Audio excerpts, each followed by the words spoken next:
a gentleman. He goes by the name Kelvin Songwa. So Kelvin Songwa is in studio today because sometime last year on the 21st of September, a day that was supposed to be filled with joy for him and his wife turned out to be both a nightmare and a joyful day both at the same time.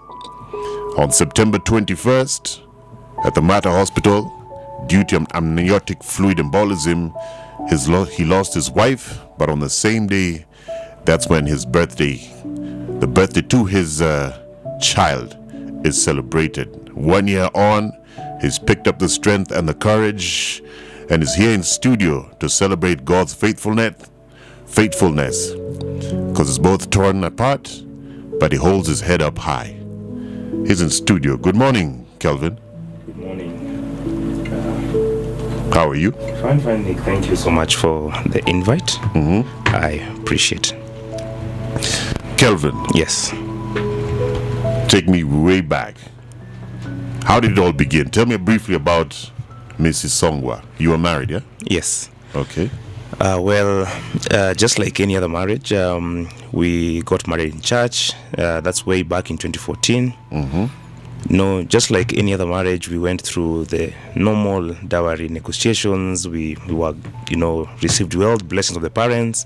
Everything was okay. We had a fairly okay marriage. God bless us with 3 children. I had a boy who obviously I married my wife with a young man. It was now actually 6 years then. By the time you married her? By the time I married her, yes. In 2014? 2014, yes. Okay. And you had known her for how long before 2014? That was about 3 years. She used to come in the same church where we used to fellowship. Okay. So we would meet, just that time we were youths in church, and she would come, when we were having events. She could not frequent church most of the times, but I will spot her from the midst of the many youths. Fast forward, dating style, kawaida. We went through dating. We went through a blessing from the parents.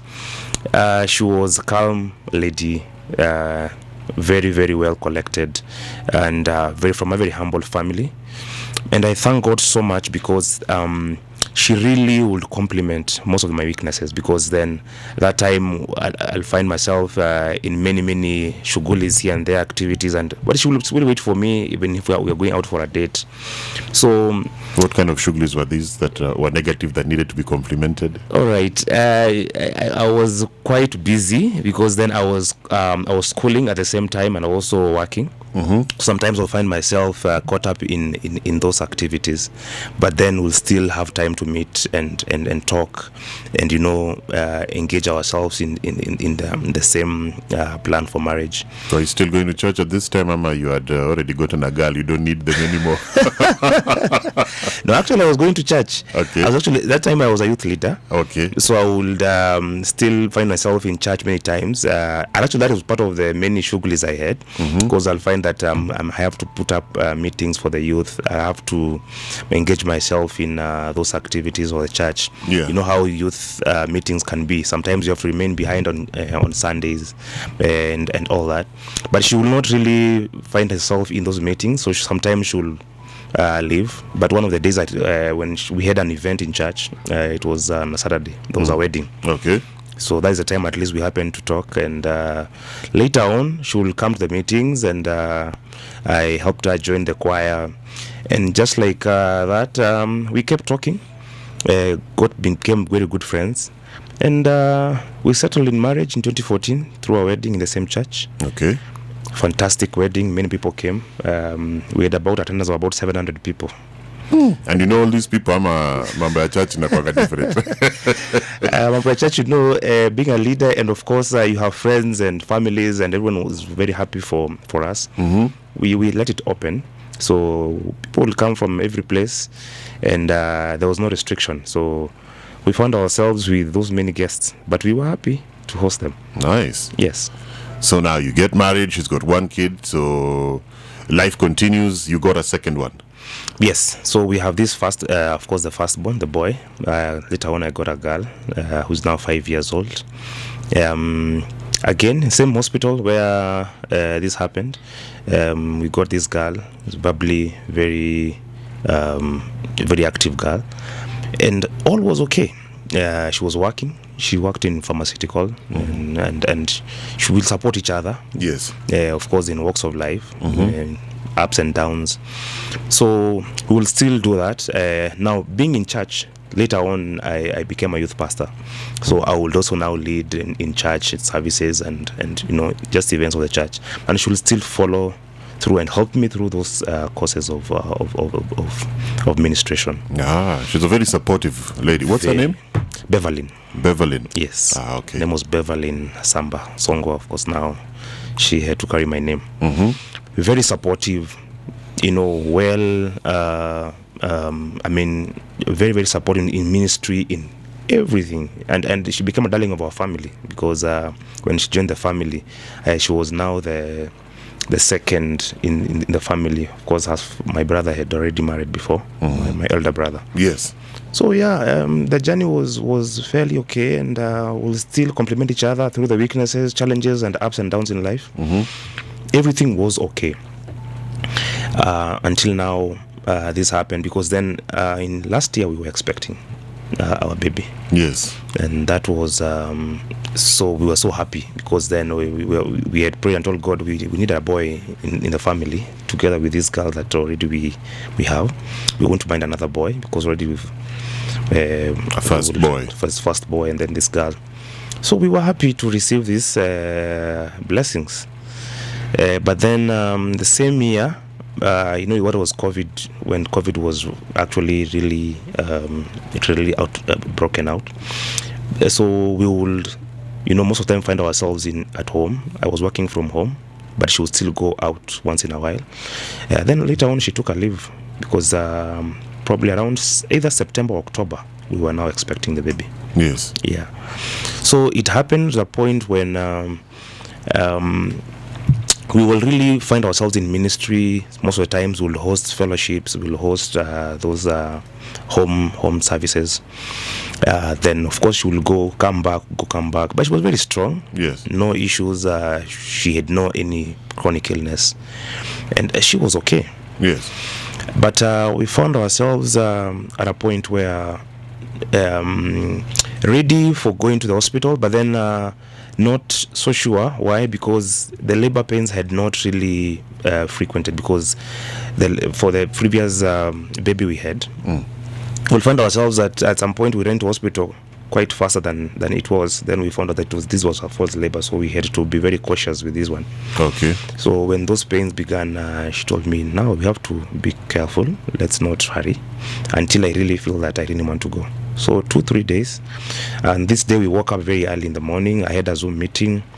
Later on, of course, now she told me that she's feeling the labor pains from afar. I'll tell her it's okay. Let's wait a bit. We took breakfast, and he told me, now this is serious. We have to go. Yeah, so we left the house. And before we left the house, I told her, now how are you leaving the children? She told me, don't even worry about the children, and please don't tell them that we are leaving. Let me just let's just go. We'll call them once we are there. But she told me I'll really miss this young girl.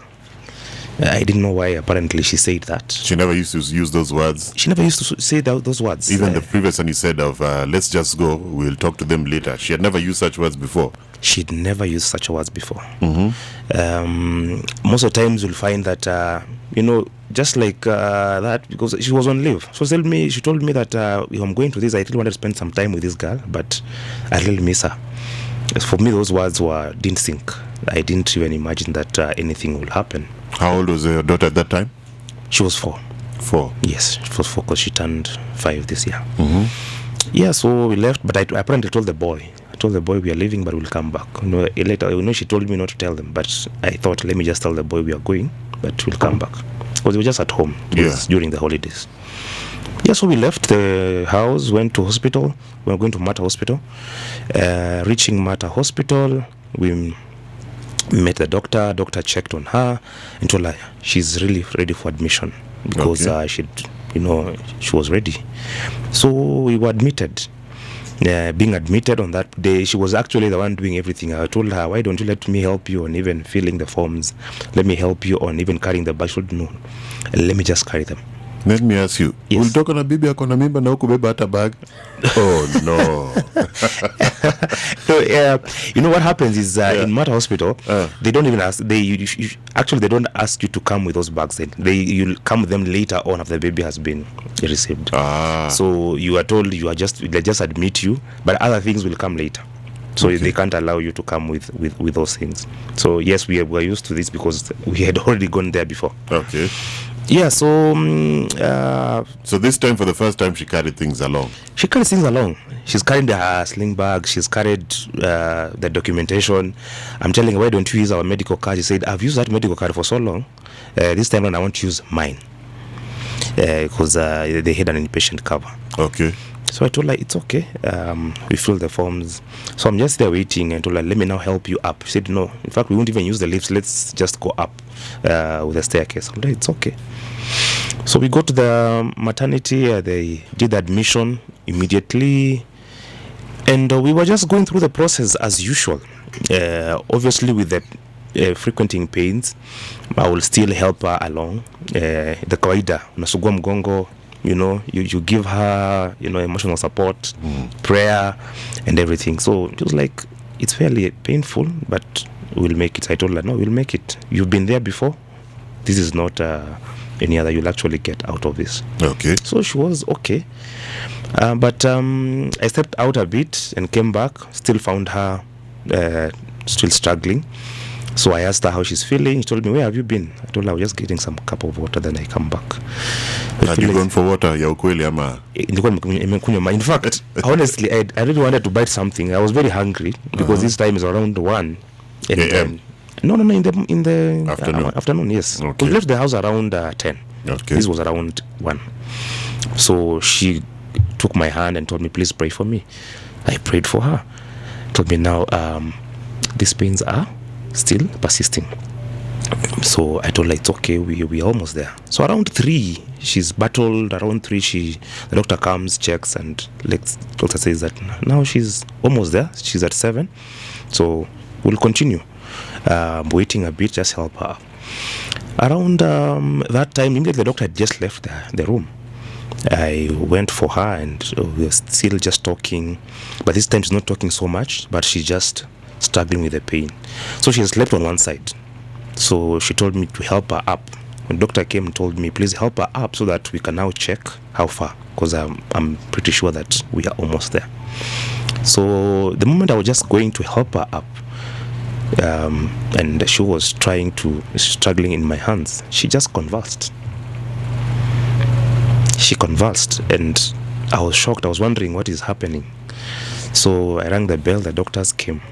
When they came to check, they were very actually even shocked as well, because they didn't know what was happening, because everything was okay, and pulse rate was good, the baby was kicking well. And she had done her clinical trips, the prenatal. It's called prenatal. Prenatal, yes. She had done the clinics very well. The reports were okay.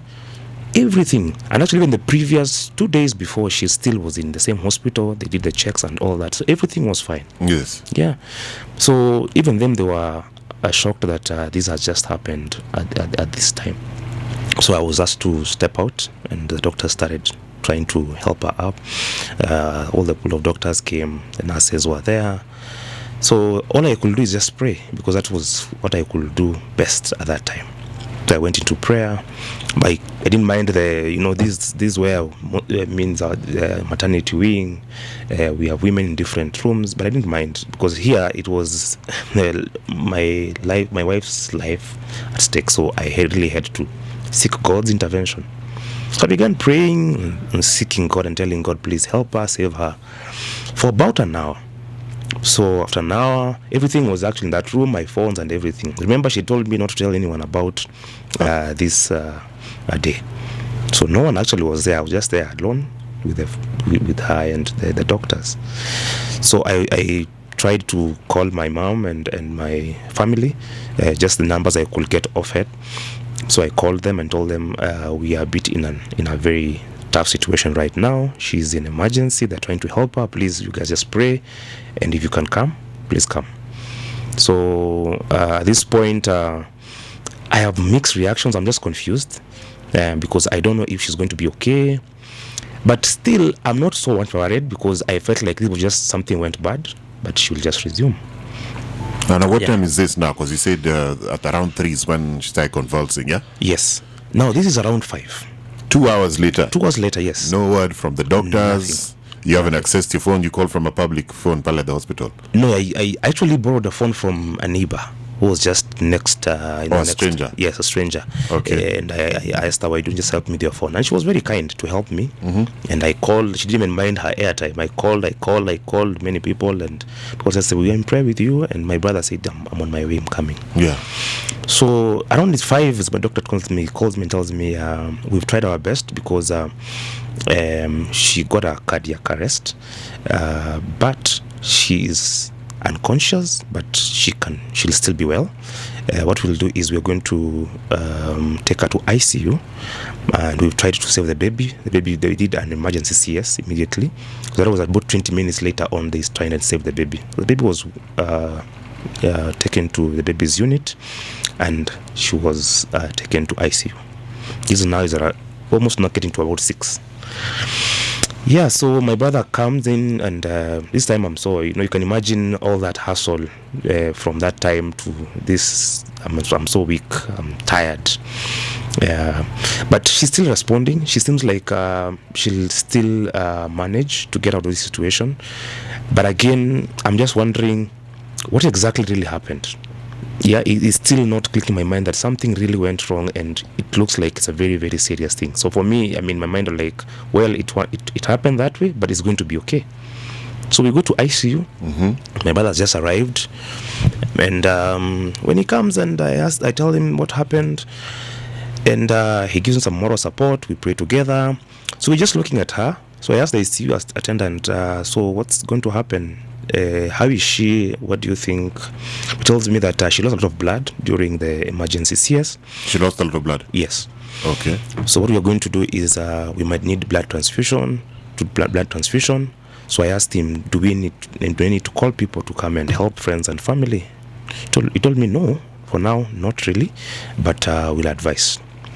So the nurse comes and tells me, have you seen the baby? I tell her, no, I haven't seen the baby. He told me, come with me, we go and see the baby. So we go to see the baby. The baby, no reaction. The baby is, not breathing. Congestion, chest congestion. I think he also. But the baby was full term, yeah? Yeah, it was full term. Okay. Baby was full term. Yeah, so this happens, and I'm looking at the baby, no response, nothing in incubator, with all these pipes around him. I also just say a quick prayer and tell the baby, fight, get out of here. We're supposed to go home. At this point, I lack words. I've really prayed. I'm so weak. I'm tired. So about 30 minutes later on, my brother comes and tells me the doctors want to see you. They just want to give you a briefing about your wife. So I asked him, is everything okay? And he tells me, yeah, everything is fine, but they want to give you some briefing. Remember, they done a resuscitation before. They've done a what? Resuscitation. Oh, okay. During that 2 hours when you were out? Yes. No, before he was taken to ICU. Yes. Remember when he went to conversion, they tried resuscitation, about 15 cycles. So they said she's responded. But when I went up now meeting the doctor, they told me that she's also going into conversion again. And we've been trying to do resuscitation. This is now 25 cycles, and we are still trying our best. This hit me hard because I was just wondering now, first resuscitation, second resuscitation, and is everything okay? Because one, you told me blood transfusion, then this is another story. But in my heart, I felt general weakness. I felt like loss. I felt some vacuum that I couldn't explain what was happening, what was going through my mind. So I am outside the ICU. I'm hesitant to get into the room, and I call my brother and tell my brother, please tell me what exactly is happening. So I look at the doctor. The doctor looks a bit anxious, looks a bit worried. I look at my brother as well, and I just feel like something is wrong. So at this point, I ask him, tell me what exactly is happening. And he grabs me and tells me, it's sad that we've lost her. What? Yeah. It's sad. So I confirmed my fears, confirmed exactly what was going through my mind. All this while, when I was going up, the energy I had, the courage I had, the strength I had, I'd lost completely all this. And I felt something was actually not right. And I could not tell what exactly it is. But I realized that we're actually losing the loved one of my life. So, and that's how she passed on. Went to the room, asked her questions, You talked to who now? To Beverly? Yeah, I'm talking to her. Because, you had lost her, but they hadn't really, started the process of transferring her to the morgue. Yes. Then began the process. Take me back to you. Got in, they allowed you into the room. Yes. Gave you a moment. Yeah. What happened? You started talking to her. Yes, because one, we came talking together, we came laughing, we were very happy. And how comes she's not talking to me anymore? I thought she's going to wake up from that bed and we go back home. The baby is here, and what is happening? So over time I realized now she's completely gone. This is after how long of being alone with her trying to? This is about 45 minutes. Oh, they gave you time to have closure? Eh? Yes. They gave me time before now, just with the ICU attendants. My brother was also there. So some people came much later. Yeah, so I'm looking at the lifeless body and I'm wondering, no, this can't be my wife. This can't be the friend I have worked with all these years. This is about 9 years now. I can't have lost her. I was in denial. I could not agree, and I was very angry and asking God, what is happening? I thought I've prayed. I thought I have really done my best. Is there something I didn't do right? We came in hospital in time. We've met the doctors in time. I didn't waste any time. I forfeited my meetings to come, and we were waiting for this blessing. And what is exactly is happening? I can't imagine that she's gone. So I have time, and still is not hitting me. I'm so weary. I'm broken. I broke in that room so hard, because Beverly was my friend. I can imagine. Yeah, she was my friend. Those sometimes you marry a wife and you realize she's actually meant for you, because we'll walk that journey together. Yeah. And complement everything, and she'll warn me, she'll correct me, she will help me up in many things.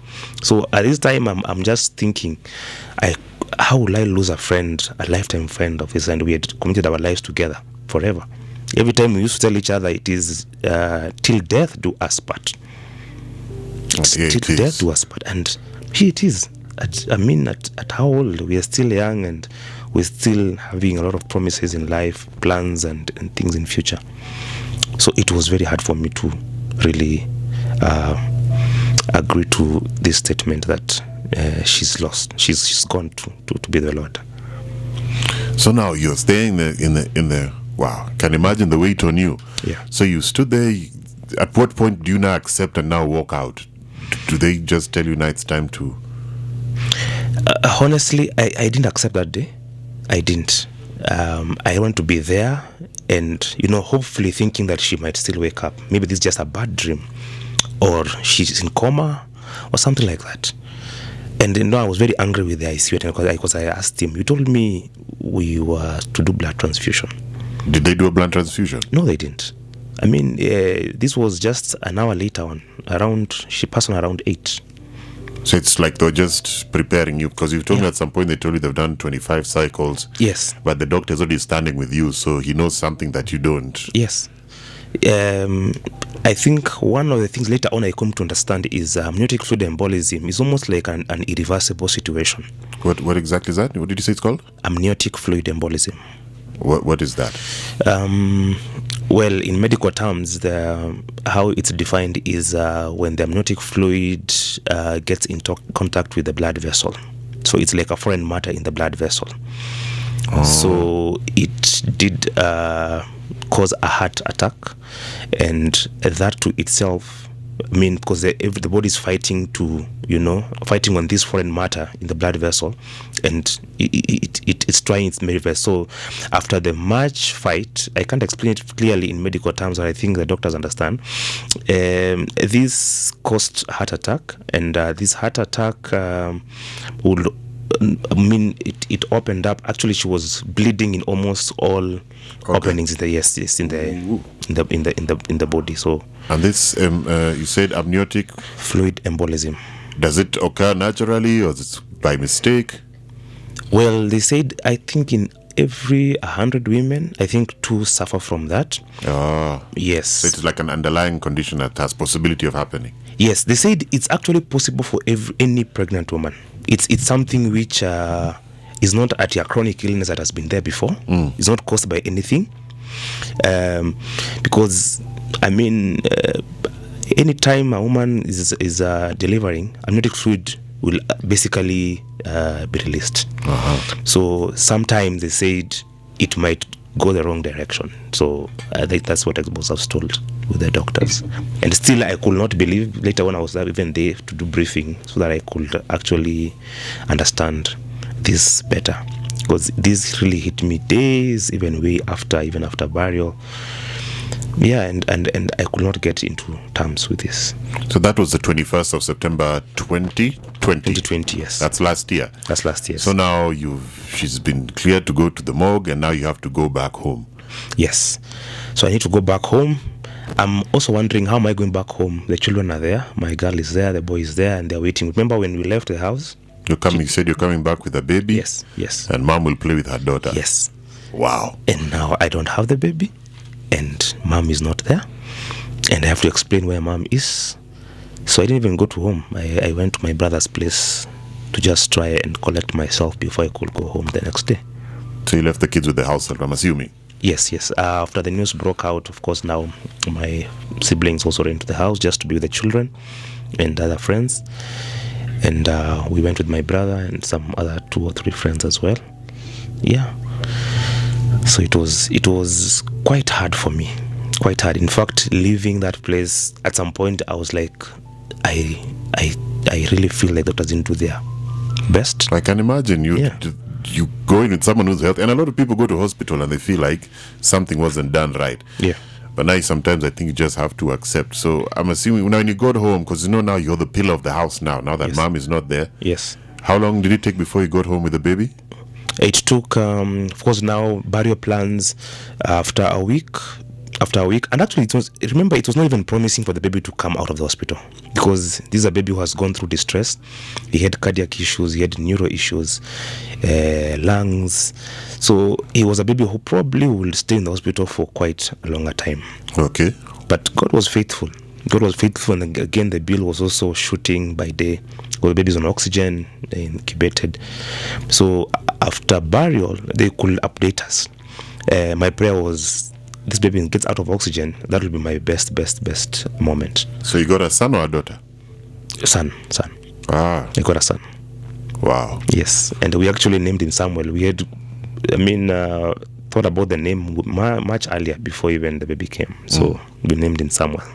So how's it been like the last 1 year? You look like you're strong now. Have you been getting counseling? Did you prayed? What happened? Because not a lot of people go through this. Yes. And that's very true. One, I was in denial, because it's something that never happened to me. This is totally a new place I'm finding myself. So one, I really had to get a support system. Family was there for me. Friends were there for me. Church was there for me. I was very quiet, actually. I will not even go out saying whatever happened. The first times, actually, I withdrew myself. I didn't want to see the children. I didn't want to hear about anything to do with God. Yeah, because one, this is someone I relied on so much, but I'm feeling like, God, you failed me this time round. Yeah. I have friends, and I would not want you to tell me that it is well. No, let's talk about something else. But I realized that the withdrawing effect was really affecting me so much, because I will not have time with the children. Even after the baby came, I was just thinking, I mean, if this baby will not have received this baby, probably mom will be still alive. So those thoughts were also hitting me hard. But I realized that if I don't speak about this, it keeps draining me. So Emotionally and psychologically. Yes, I couldn't even work. I remember in place of my employment, I had to step down from work just to be there. So now basically you've become a single dad, or did you get someone else from the church? No, not really. I'm still a single dad. Oh. I'm still single. And so now you're taking care of the kids, Yes. all three of them, all alone. Yes, I'm taking care of them. My mom has been very supportive. She had to come from the village to come and stay with me. Also, she stays with you now. Yes, stays with me, and we got a nanny who's also helping out in just taking care of the girl is in school, the boy is in school. So we usually during the day, the boy is there, and mom is really supporting so much. What would you like to tell parents who are going through this? Because I also have a friend who went through something similar, I think in 2017 or a little, maybe 2015. Okay. To accept. And accepting is not a one-day thing, but you keep thinking positively. Because if you keep thinking how you lost your loved one, how life is going to be miserable, you'll find yourself so much drained, and you'll find that life is not even worthwhile. So you might even find yourself in distress, depression, and other things. So one is just to accept and slowly think positively that the children are there. So one of the things that keeps me going is the fact that my wife passed on. I still have the boy. I could see him. I see him growing. Right now he's really grown. So that keeps me going. And importantly to note is, let's rely on God, because the same God that I thought was not fair to me, he's really come through for me. And because one of the things I was looking at is I would have lost two souls at the same time. I would lost the boy. I would have lost I lost my wife and the boy as well. And also you, if you're handling all that trauma. Exactly. So prayer is very key. It's neither here and there for many people, but I'll tell them that has kept me going. Prayer was very, very important. And the fact that people need to go to church, because if church would not be there for me, probably I'll find myself in very awkward situations. Yeah. Especially being in that, because you are in distress, you're looking for just something to lean on. And I'll find myself probably in something that will be very, very, very bad. But prayer is very important. Being in church, just walking with people will be able to guide you through those spiritual journey. It's very, very important. But the importance as well is just the fact that have a support system. People will come just tell you that it's going to be okay. People will help you along. People will be able to engage you. Again, please speak out. I know men don't speak out. When we go through such things, mi ni mwanaume, wacha nisionge. But I'll tell people, please speak out. Because what has helped me is I went out. I speak out. I tell people what I've gone through and tell them it's going to be okay. So I use this to encourage people that God is faithful. I'll quote the Bible in the book of Matthew 11:28. The Bible says, "Come unto me, those who labor and are heavy laden, and I'm going to give you rest." So I found the rest from God through the scriptures and through now engagement. And God has really helped me to partner with people. As I speak that way, I also get encouragement from friends telling me, please keep going. I look at my children, I keep doing it. And of course, lastly, just make sure that you are busy. Look for purpose, look for things that make you happy. Yes, go out there and work.